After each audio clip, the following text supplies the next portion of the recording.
Do you need a landscaping job tackled? Keen Landscaping is a family-owned and operated full-service landscaping company based in Dallas, Texas. Anything from property restoration and tree pruning or removal to landscape design, construction, and installation, Keen covers it all. They're also the official landscape company of the Dallas Stars. Learn more at keenlandscaping.com. Again, that's Keane landscaping.com. Welcome to Parker's MMA Show. If you want to learn about all things going down in the fight world, you've come to the right place. Each episode, your host Parker Keane will take a deeper dive into the always entertaining world of sanctioned fist fighting.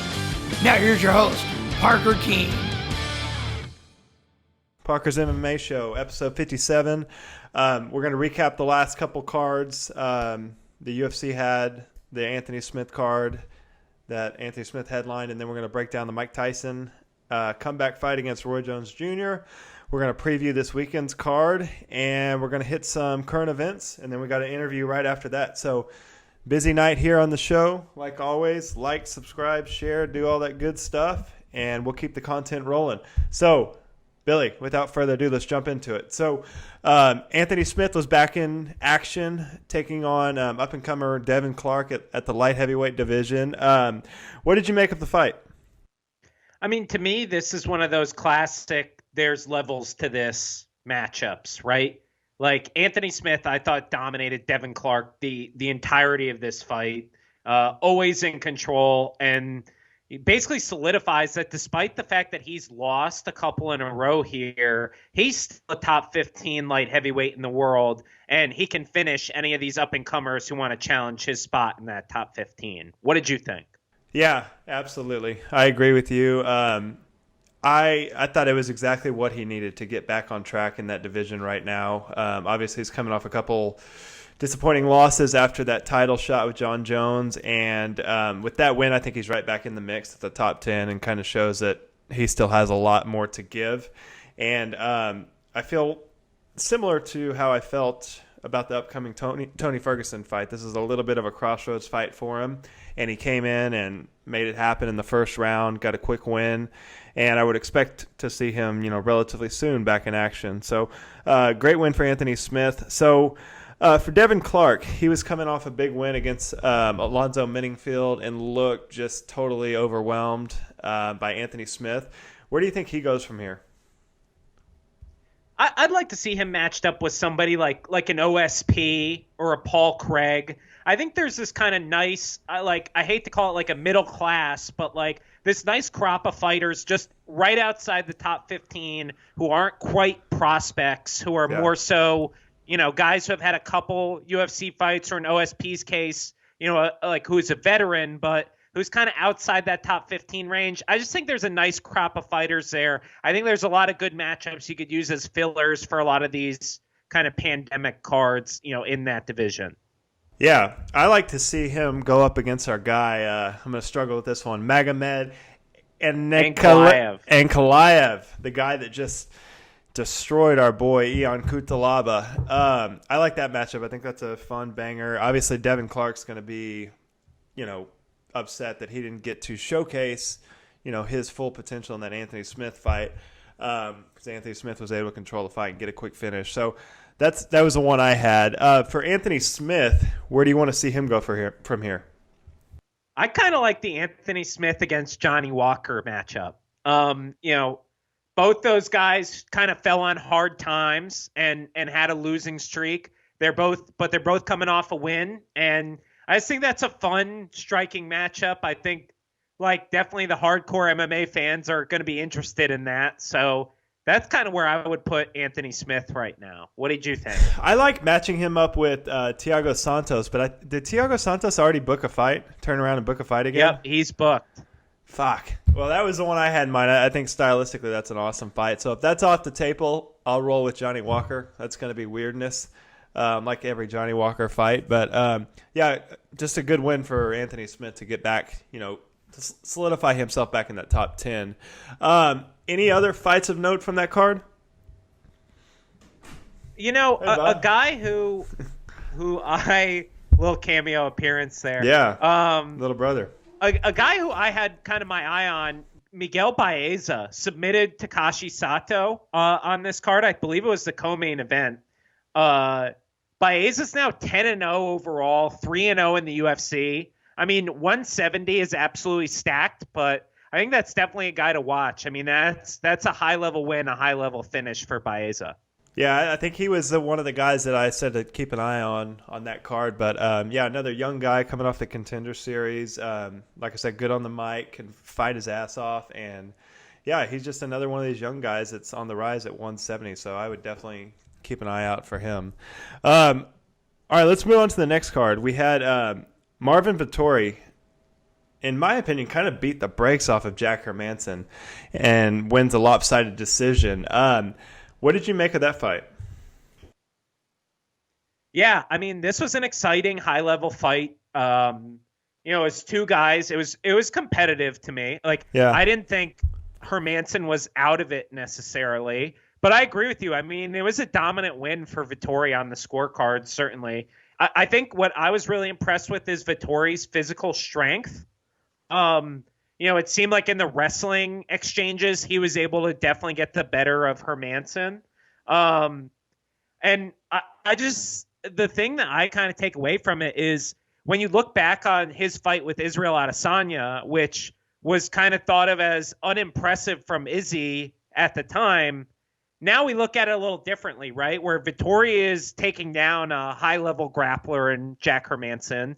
He's able to kind of hold him down and do damage, and he was not able to do that to Israel, who now looks to be a dominant champion at middleweight. So I think it's interesting the trajectory that Marvin Vettori has taken, but I was super impressed with him in this fight. What did you think?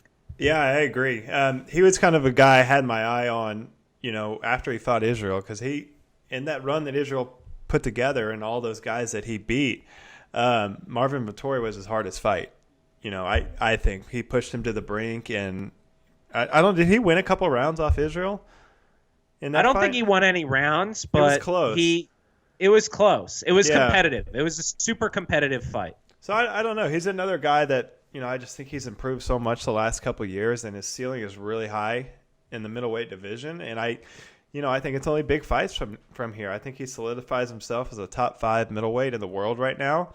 And, I expect him, we'll talk about who I expect him to draw, but he's going to get a big fight in this next matchup. And to me, he's probably one fight away from getting that rematch with Israel.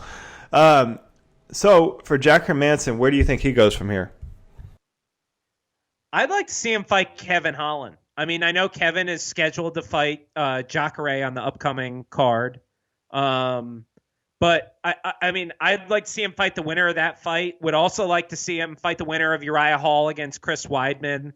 I mean, there's fights there for Jack Hermansson, right? Like, he definitely has a path kind of back to that top 5 status at middleweight. But I would like to see him in kind of a matchup like that with a striker. Yeah, I like that. I don't see that as being outside of the realm of possibility. Kevin Holland might fight next month for all we know. The dude's got 5 fights this year already. But I like the Derek Brunson fight. I think that's stylistically a fun matchup. Makes sense. The guys are going to be ranked probably 7 and 8 in the division right now. Brunson's coming off that really impressive win against Edmund Shabazian. So that's a fight that makes sense to me right now. It's 2 guys kind of at the same spot in that division. The winner bumps back up towards the top 5. For Marvin Vettori, this is obviously probably the biggest win of his career. Where do you think he goes next from here? I mean, he should be asking for a top 5 guy. I mean, no doubt in my mind that he deserves a top 5 guy. I would watch him fight Darren Till. I'd watch him fight Jared Cannonier. I'd watch him fight Paulo Costa. I think he could headline a fight night with that. I think he could open a pay-per-view with that. I think he has a clear path to the title. I think exactly what you said. He's 1 or 2 fights max from that rematch with Israel, from a title shot. And I think he could get a top 5 matchup next, and there's plenty of options for him. Yeah, I think Till's out with an injury. He had a knee injury, I believe. And then I really like the Paulo Costa fight. I think the build-up for that would be really, really fun. Both guys talk a lot of shit, it would be, an awesome build-up. And then the stylistic matchup is awesome. I think those guys will just go in there and absolutely bang. I don't know where they ranked Vettori in the top 5, but he's got to be, I think he probably took Hermansson's spot, and I think Hermansson was 5, so he's got to be right there. So that makes sense, but I agree. I think if this guy can pick up one more win against one of those guys, he's fighting, Israel Adesanya for a title sometime in 2021. So very impressive performance from Marvin Vettori, and he stepped in, on 2 weeks' notice to take that? 3 weeks' notice? Yeah, I mean, very impressive all around. I mean, he beat Hermansson at his own game, in my opinion. Did you which see is the, probably did the you most see the impressive meme part with of it. With him side by side with one of those Bob punching bags? That was pretty awesome. I'm gonna have to send that to you. Spot on. Whoever did that, kudos to you. All right, Billy. Any other fights off this card you want to cover? Jamal Hill absolutely demolished OSP. I mean, the guy's 7-0 overall. He's 2-0 in the UFC with 2 knockouts. He's terrifying at 205. I mean, that division needed an injection of youth, and this guy looks to be the guy to deliver it. I mean, he looks incredible. No, absolutely. That was the one I had. I can't wait to see that guy fight again. OSP's been a guy that's hung around the top of this division for years now. Gave John Jones all he could handle when they fought, 3-4 years ago. Very impressive win. The dude looks super scary, but yeah, he just put a beating on OSP.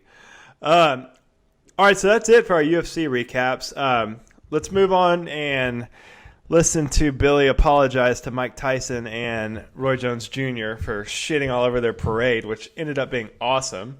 So the Mike Tyson, Roy Jones Jr. fight. Mike Tyson, been in retirement for 20 plus years, gets absolutely shredded, puts on this awesome event. Billy, what'd you think of it? I loved it, man. I bought it. I know you would. I loved it. Because you're sick in the head like me. I know you would love it. You know what? I was super critical early. It was awesome. I mean, Mike Tyson and Roy Jones Jr. looked incredible for being 50-plus years old. I think that's generous. Roy Jones Jr. looked okay. He looked good in spots. Mike Tyson looked fucking solid. If they Mike Tyson, the rib roasters from Mike Tyson were incredible. Yeah. So I'll wait for you to officially apologize for saying all he had was an uppercut. Come on, Billy. Come on. Well, they didn't. I don't think they followed the rules, and so I'm very happy about that.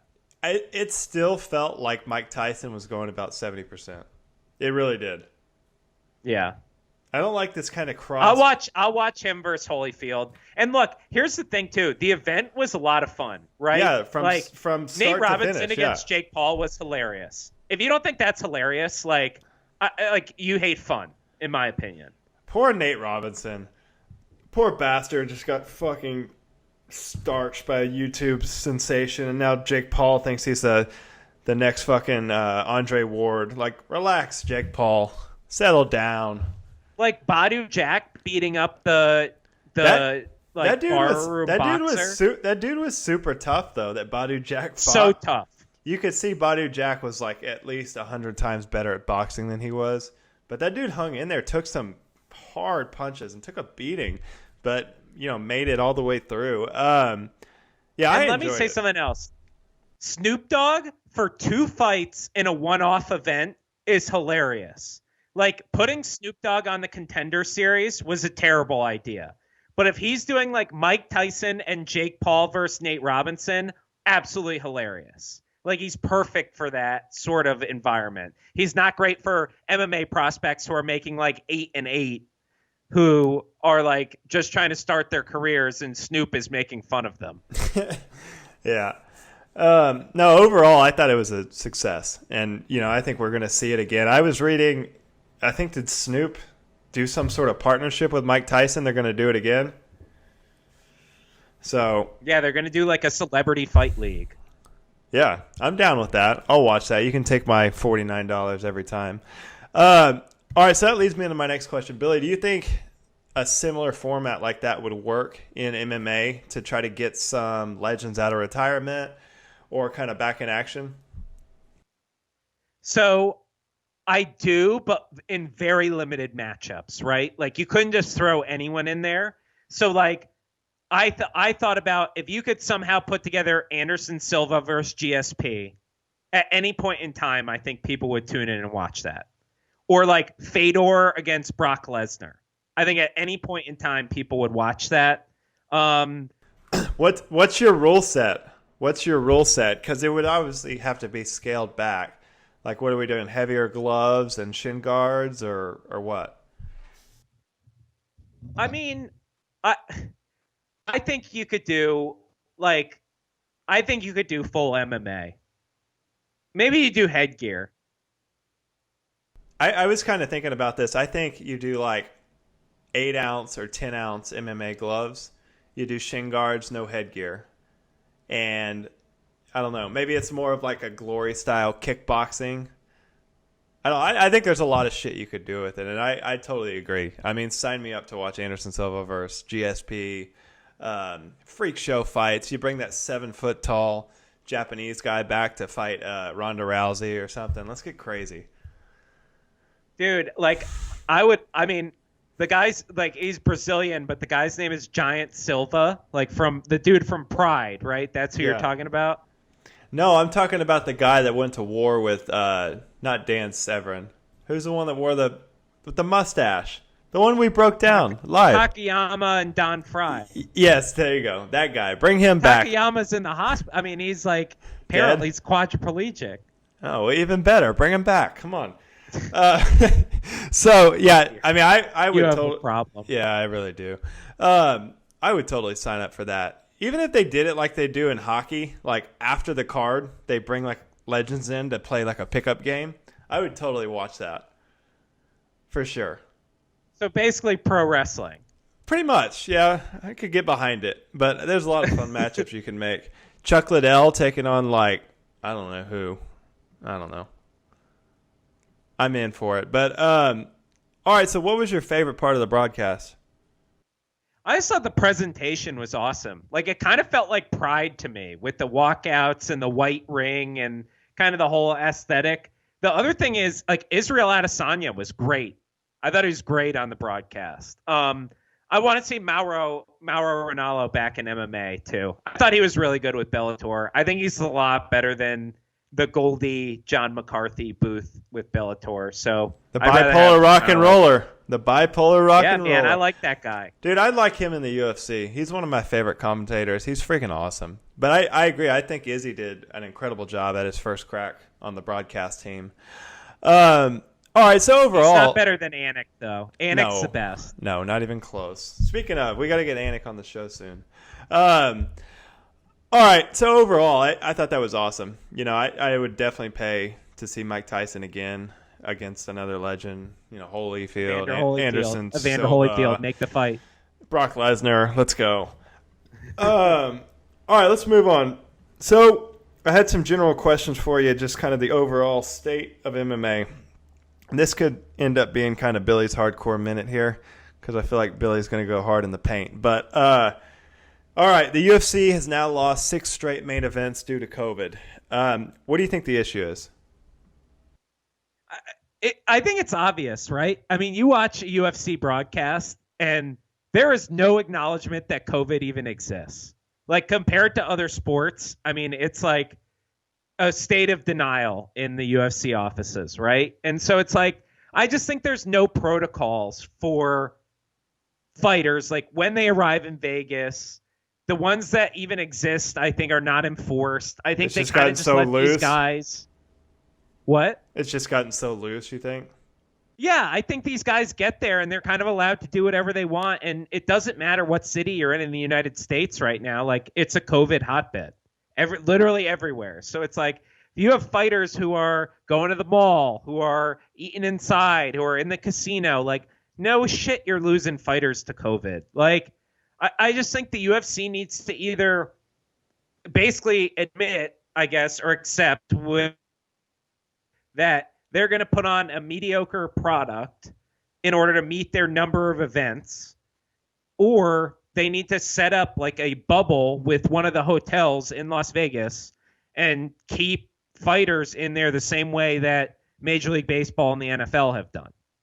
Well, and if you think about it, I mean, there's 700 fighters on the roster, and probably 80% of them are living normal day-to-day lives. 80% of them are not superstars. They're not John Jones. They're not, high-level, top attention people. They're living their day-to-day life. Some of these guys on the undercards are working normal day jobs, so it's just like, and then you've got the training aspect of it. I mean, you have to train for this sport. It's not baseball. You can't have, or golf. You can't have just like one-on-one lessons. You've got to have guys in your camp that are going to mix it up and, be there with you in the camp. And those guys all go back to their families at the end of the day. So it's hard. And I do feel like maybe they've gotten a little lax. And I kind of see it as maybe Dana White sees like, hey, I already made the best of 2020. Like, we did everything we could do to have an awesome 2020. And I think December may just be like, fuck it. We got Conor fighting in January. Let's just roll out some cards. Maybe expose a couple of these contender series guys. And then, 2021, we're back to big business with Conor and Dustin. So, yeah, it's been weird. My thought there is, I basically think I agree with you. Yeah. I think they're rolling with it with these Vegas cards for however long they have to roll with it to fulfill the ESPN contract. And then, when they get to Abu Dhabi in 2021, I think that's when you start to see the big names, because the fact of the matter is Fight Island worked. As funny as it might be, like, it worked. Like, the testing worked. Having them in that hotel worked. Like, it legitimately worked for having some of the biggest MMA events that fans or no fans, like, they put on some of the biggest MMA events we could have possibly had. Some of the biggest fights in 2020 happen on Fight Island in Abu Dhabi. In the peak of the pandemic, right? Like, so that's where they're going to do it now. Yeah. Vegas is, they're going to take what they can get. Abu Dhabi that's the spot. When fights get booked for Abu Dhabi, that's when I get excited. Vegas, Yeah. I just assume they'll get canceled for COVID. It's just going to be a shit show.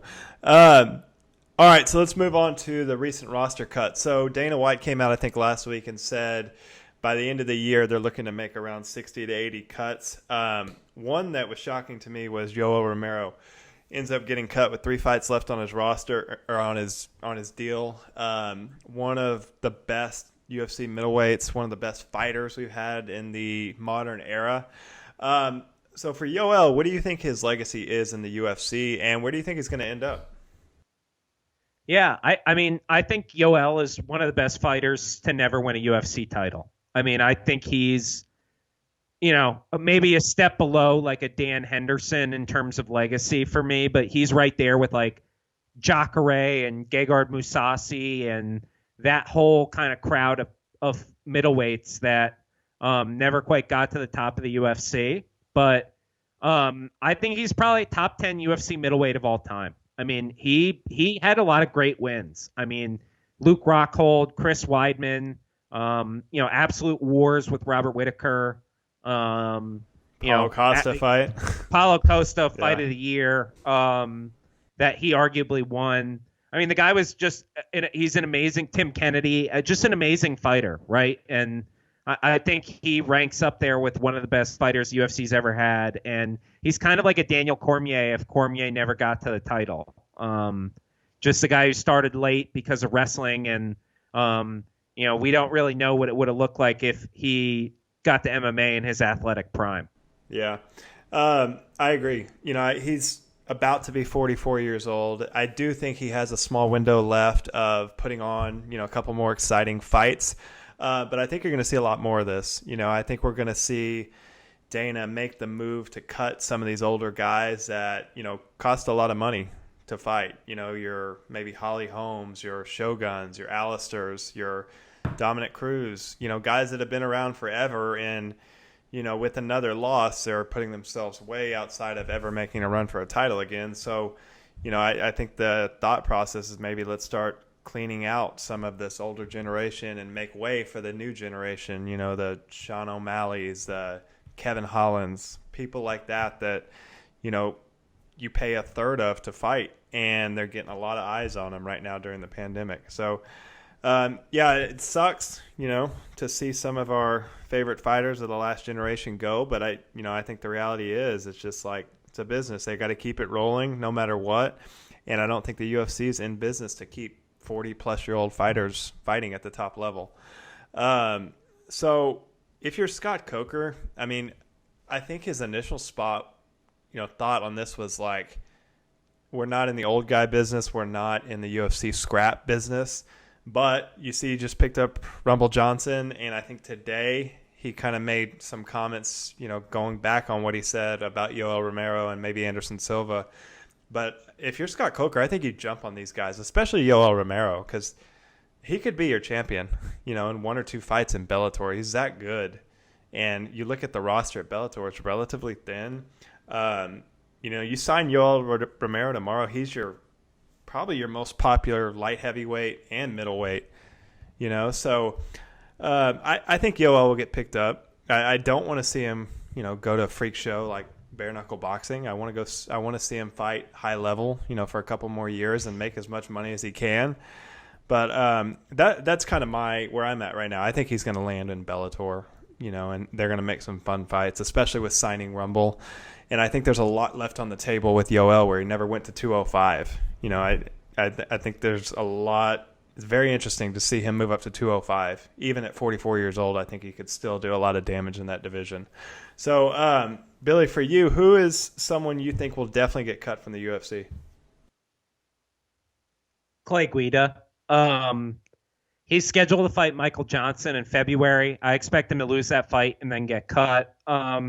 He's legendary as kind of this action fighter, right? But he's lost 4 or 5. He's nearly 40, and he's just in a division that requires you to be fast, right? And so, if you're thinking about the guys who get cut, it's going to be these guys who are UFC veterans who have had a lot of fights. And Clay Guida to me is a guy who just isn't UFC level anymore. Yeah, I agree. Mine was a guy like Overeem, a guy that's been around forever, never won the UFC belt, but commands a lot of money. If you look at what Overeem makes for the fight night cards he headlines, he's been headlining fights pretty much ever since he got in the UFC. I think he makes like $800,000 plus per fight, which is sometimes double or triple what his opponent's making. So, if he loses a fight, I could see the UFC cutting him if he doesn't retire, just because he was the one off the top of my head that just commands so much money because of his name. He's been around forever and what he's done in the sport.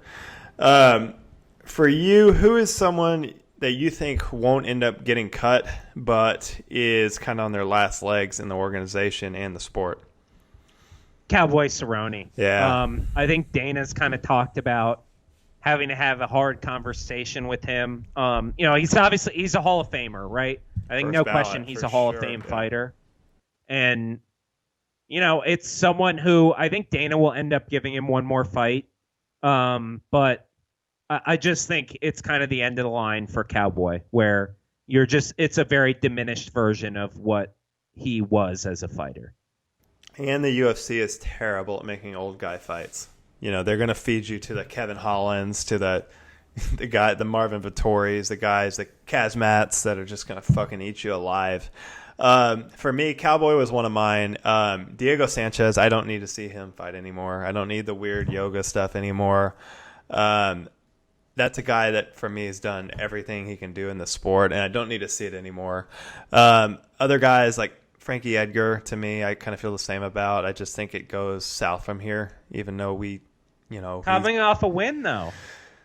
Yeah, but where do you go? Like, you think he's getting a title shot at 135 or 145 again? I don't. I really don't. I think he's a win or two away from a title shot at 135. Yeah, I don't know. I just don't see it. But all right, who do you think is someone that you would personally like to see get cut or move on from the UFC, but we think will survive this round of cuts? We've talked about it before, but Mike Perry. I've seen all I need to see. He's a problem outside the cage. I don't think he's a great fighter. And I think there's a lot of these regional level or Dana White Contender Series guys who could do exactly what Mike Perry does. And so I don't see any reason to kind of keep him around at this point. Yeah, who do you think's going to be another one of these, like Yoel? I bet Yoel was probably a hard cut for Dana, but who's another one that you think is going to end up getting cut and that we're all going to be sad to see go? I think Overeem is a good call. Like I could see like a Woodley getting cut. Yeah. I could see, maybe even a guy like Jose Aldo. We'll see what happens this weekend. I could honestly see Tony Ferguson getting cut. If Tony Ferguson loses this weekend, I could see the UFC parting ways with him. He's become more and more difficult to make deals with and get booked in fights, because I think he just commands so much money, or more money than Dana thinks he's worth. So that's another guy that if it doesn't go his way this weekend and he's not, right back in a title fight, I could see it not working out and him ending up in another organization, because I think he does have a couple good years left. But that was another guy that came to my mind. So, it'll be interesting to see what happens the rest of the year. Obviously, like we said, we're gearing up for a huge 2021. So we'll kind of see where it goes from here. Let's move on, Billy. We got big fights this weekend. We got UFC 256 coming on Saturday. So let's start with the co-main event. In the co-main event, we've got our guy, Tony Ferguson, back in action after taking just an absolute beating from Justin Gaethje a couple months ago, taking on your dark horse of the division, Charles Oliveira. What are your kind of initial thoughts on this fight? I mean, to me, on paper, this is a fight of the year contender, right? These are two guys who are among the most exciting fighters in the entire sport. It's extremely high level. In some senses, it's a passing of the guard with Tony, a guy who may or may not be on the downswing of his career. Charles Oliveira is kind of this ascendant talent. Extremely high level grappling, very flowy striking. And just two guys who love the violence of the game, love the just bloodying up their opponents. It's one of those fights that we talk about where it's like, there is no way that this sucks. Yeah. Stylistically, this is an awesome matchup. These guys actually remind me a lot of each other, just the way they fight, how loose they are. Which is crazy because their styles are so unique. Yeah. I think that's the thing. It's just like, these are two of the most unique, like highest level fighters on the roster, and this matchup is awesome. When you look at the top 10, this is like a dream matchup for hardcore fight fans like us. But you look at these guys. Tony Ferguson, went on the best run we've ever seen in the lightweight division, 12 straight wins over 8 years. You've got Charles Oliveira, who's tied with Cowboy for the most finishes of all time at 16, which is sneaky like crazy. But that just shows you this dude's been around at 145 and 155 for years, just finishing people. He leads the UFC in most submissions all time and has the most performance bonuses in UFC history. So this is a dude that basically comes out to knock you out or choke you out. And those are pretty much his two ways to win. So I don't know. This matchup's so interesting. There's just so many ways this fight could go. I think Tony's going to come out and try to push a pace. Charles Oliveira has kind of a slower pace, but does a lot of unorthodox, weird stuff. This is going to be awesome. I'm super excited for this fight. But that's your 3-round co-main event. So, Billy, in your mind, is this your number one contender fight? I think it's as close as we get with kind of the uncertainty of 155. I think it's pretty clear Khabib is retired, but Dana doesn't want to acknowledge that Khabib is retired, I guess. So I think McGregor-Poirier is going to be for the vacant title, and I think this is a number one contender fight. That's my prediction. Yeah, I do too. I think we got to know soon. Obviously before January 23rd, we're going to know if Khabib's out or is he still hanging around. In my mind, if Tony wins, this is 100% a number one contender fight. Tony versus either McGregor or Dustin, or Khabib is a giant fight, in the UFC. For Charles, I think he may still be one fight away because I just don't see, especially if McGregor gets that belt somehow, I just don't see him taking a fight against Charles Oliveira. I just don't. I think he's going to have to fight a guy like Justin Gaethje or Michael Chandler. And if he gets another win there, I think he makes himself undeniable. But let's talk a little bit about Tony. So Tony's now 36 years old, lost his last fight. Like I said, the first loss in 13 fights. In a fight that he got pretty much battered. He dropped Justin early, and then Justin took over in the second round and never looked back, really, and got a late fifth-round finish. For Tony, a guy that's really never been finished and never really taken a beating like that. What kind of Tony Ferguson do you think we're going to see in this fight? I'm a huge Tony Ferguson fan. I think he's one of the hardcore kings of the sport. He's probably the most unique style we've ever seen out of a top 5 fighter. At the end of the day, I just think he's taken a lot of damage over his career. I mean, he's been kind of flash knockout every single fight that he goes out there, right? And I just think he's kind of on the downswing of his career. I think, to me, he looked a step slow against Justin. I think a younger Tony Ferguson's kind of able to defend against that much better. And I'm kind of, I'm interested to see. I mean, Do Bronx, Charles Oliveira is a young lion. I mean, he's kind of in the prime of this sport now, after being kind of a prodigy earlier in his career. And I would be very concerned if I was a Tony Ferguson fan about if this is kind of the moment where he realized like he's kind of on the downswing. Yeah, like I said earlier, I think this is a huge crossroads fight. He's never taken a beating like he took against Justin Gaethje. I mean, that was 24 minutes of just taking hard shot after hard shot. And if it was anyone else, I would say 100%, I don't think you can recover from a fight like that and, get back to where you once were. But Tony's just a different animal, dude. He's like probably the most mentally tough and physically tough fighter we've ever seen in 155. He's just like, he's an ultimate savage. I mean, you remember a couple years ago, he had that horrible knee injury that he recovered from in like 4 months and was back in the cage.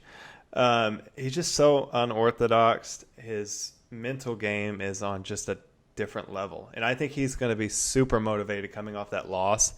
So I could see it going either way. I could see it as, like you're saying, maybe it is the time for Tony Ferguson to start declining, or I wouldn't be shocked to see a totally reinvigorated Tony Ferguson that comes out there and puts on one of the best fights of his career. He's just such a weird dude, and you don't know what you're going to get. And that's what is so, that's why people love him.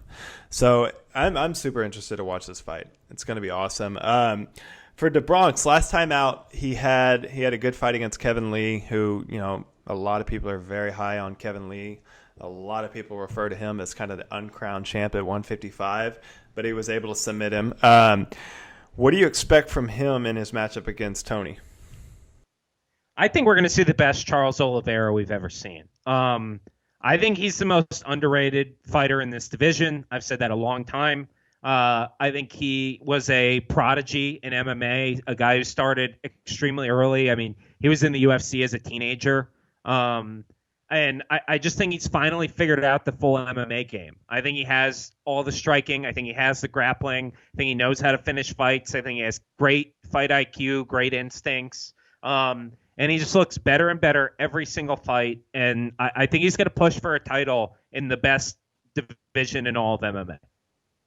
All right. It's time for our predictions, Billy. What do you got? I'm going to take Charles Oliveira by decision. I don't think there's a man alive who could finish Tony Ferguson inside 3 rounds. I think Tony's just too tough, but I think Charles Oliveira is going to get the better of Tony Ferguson here. Yeah, I see this being a back-and-forth fight. I see it being very, very close. But I'm going to give it a slight edge to Tony. I think you're going to see a little bit of a rebirth of Tony Ferguson, and I'm going to take Tony by decision. But like I said, this is a very, very close fight. This is almost a pick-em fight, but awesome matchup. One of the probably, I don't know, this is one of the most excited I've been for a fight and a matchup in 155. And that says a lot because there's a lot of crazy fights that have happened this year at 155. But I'm going to roll with Tony. So let's move on. Our guy, the God of War, Davison Figueiredo. I'm just going to call him Figgy because I butcher his last name every time. Back in action against Brandon Moreno. Billy, what are your thoughts on this fight? For me, these are the two best flyweights in the UFC. I think this is a true 1 versus 2 matchup. I think they're both very well-balanced guys. I think they're both tough, durable fighters. Moreno probably has a slight edge on the ground. I think Figueiredo has the slight edge on the feet. I think this is a super even fight, and I'm very excited for it. I agree. I've said this before, and I said this after Figueiredo's last fight. I think he's the most dangerous flyweight we've ever seen. This dude just comes in there with ill intentions. He's looking to KO you, looking to finish you, looking to kill you. And I think it's going to take a lot to beat this guy right now. This will be his 4th title fight of the year, which if he can get this done, I think in my mind, he's your fighter of the year, even at the flyweight division. But on the other hand, Moreno is super game, super durable. He's got that Mexican fighting style. He's going to come forward. He's going to push the pace. This is going to be an awesome fight. This is going to be an awesome flyweight fight. So I'm really, really looking forward to this. For Moreno, he's been on a tear since his draw against Askarov, now winning 3 straight in a row. What do you expect from him in this fight? I think he's really game. I think he's a tough opponent. I mean, for me, this fight basically comes down to takedown defense, right? I think Moreno's going to try and take Figgy down. I think if he can get him to the ground, he can do real damage in this fight, and he can control Figueiredo and win rounds. But I think if Figueiredo can defend takedowns, keep it standing, or get kind of crafty in his guard, he can do real damage in this fight. Yeah, I agree. All right, for Figgy, he's now has 3 title wins in a row with 3 finishes. What do you expect from him here against Moreno? Yeah, I think for me, the wrestling is Moreno's strength, and it's probably Figueiredo's weakness. I think he gets a little too content to play guard when he gets taken down, and I have a lot of questions about whether or not he can finish Moreno from guard. I think Moreno's shown he's pretty good at at least controlling his opponent, landing strikes from there. So I hope that, for me, Figgy should keep this fight standing. I think he could potentially knock Moreno out, just with his power on the feet. But that's what he should be looking to do, is defend the takedown, work in the clinch to land elbows, and then keep the fight standing to use his boxing. I agree. I just think this dude's something special. I kind of get that feeling, like when I watch McGregor or I watch Sugar Sean on his rise up, it's just like there's something special about him. And he just seems so confident right now and has so much momentum behind him. I just don't see him losing here. So I'm going to roll with my prediction. I think round 1, round 2 are going to be wild. It's going to be back and forth. But I think Figgy's going to be too much. I think he's going to overwhelm Moreno, and he's going to get a 3rd-round knockout. And I think it's undeniable. If he can get a knockout here, he's your fighter of the year. Yeah, I mean, I wouldn't be surprised with a Figueiredo knockout. I'm going to take him by decision. I think Moreno's going to take rounds off the champ. I think there's going to be some, not the most exciting rounds of Moreno taking Figueiredo down and landing punches in the guard, but I think ultimately Figgy's going to pull out a close one. Okay, cool. All right, any other fights outside of the main and the co-main event that we need to look out for? Yeah, I mean, first of all, I'll say this is the best UFC card in months. I mean, this is for sure. This is a real deal depth card with a lot of great fights on it. Yeah. Personally, I love Junior Dos Santos taking on Cyril Gane. I think it's a complete crossroads fight. It's a former champion, a veteran taking on kind of a prospect at heavyweight. Gane trains with Francis Ngannou. I mean, he's a much hyped heavyweight prospect, and I'm very excited to see this one. All right, I got our guy, Kevin Holland, back in action. Another guy, and if he gets a win here, that will be in talks for Fighter of the Year. He just doesn't have the titles, obviously. But Kevin Holland going for his 5th win of the year, taking on Jacare Souza. This is going to be probably the most challenging matchup of his career. Obviously, Jacare is a vet, an absolute wizard on the ground, former Strikeforce champion, one of the greatest middleweights of modern era. he was, sent back from the light heavyweight division when he couldn't get it done against our guy Polish Power. Big test here for Kevin Holland. But if he can pass this test, the sky's the limit for this dude. We're going to see him with, top 10 fights in the beginning of 2021 at middleweight. So really looking forward to that fight. Kevin Holland's a super fun dude to watch, and just I want to see what happens. If the fight goes to the ground, can he hang with Jacare or not? So I'm going to be looking out for that one. Billy, we are up against time, so let's go ahead and skip the current events. We'll get back into those, and then we've got an interview coming up with our guy. You're going to have to say this name, Billy. Sasha Palatnikov. There we go. Russian guy from Hong Kong. Should be pretty interesting to watch. He just put on a crazy war against Luis Cosi a couple weeks ago and had a really nice third-round knockout, and we're super excited to get him on this show. All right, well, that is episode 57. Me and Billy signing off. We'll be back next week with the end-of-the-year show, which is always a lot of fun. We're going to try to up it from last year. So Parker's MMA Show, signing out. Everyone, like always, subscribe, do all that good stuff. Billy, any closing words from you? No, very excited for this UFC pay-per-view this weekend. Yeah. Most excited I've been about a UFC event in quite a long time. So very much so looking forward to that one.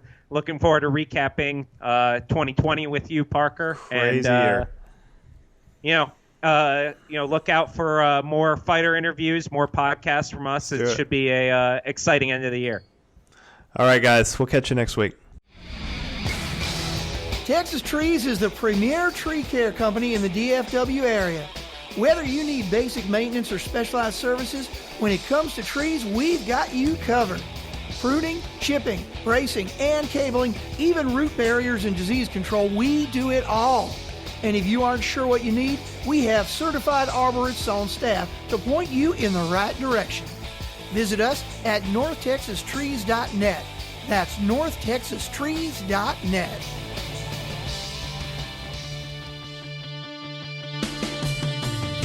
Thanks for listening to Parker's MMA Show. Take a moment to rate and review on Apple Podcasts or wherever you get your podcasts, and visit parkerkeensmmashow.podbean.com for additional information on Parker and to stay up to date on the latest drama in the fight world. For more information and important links about today's episode, check out the show notes.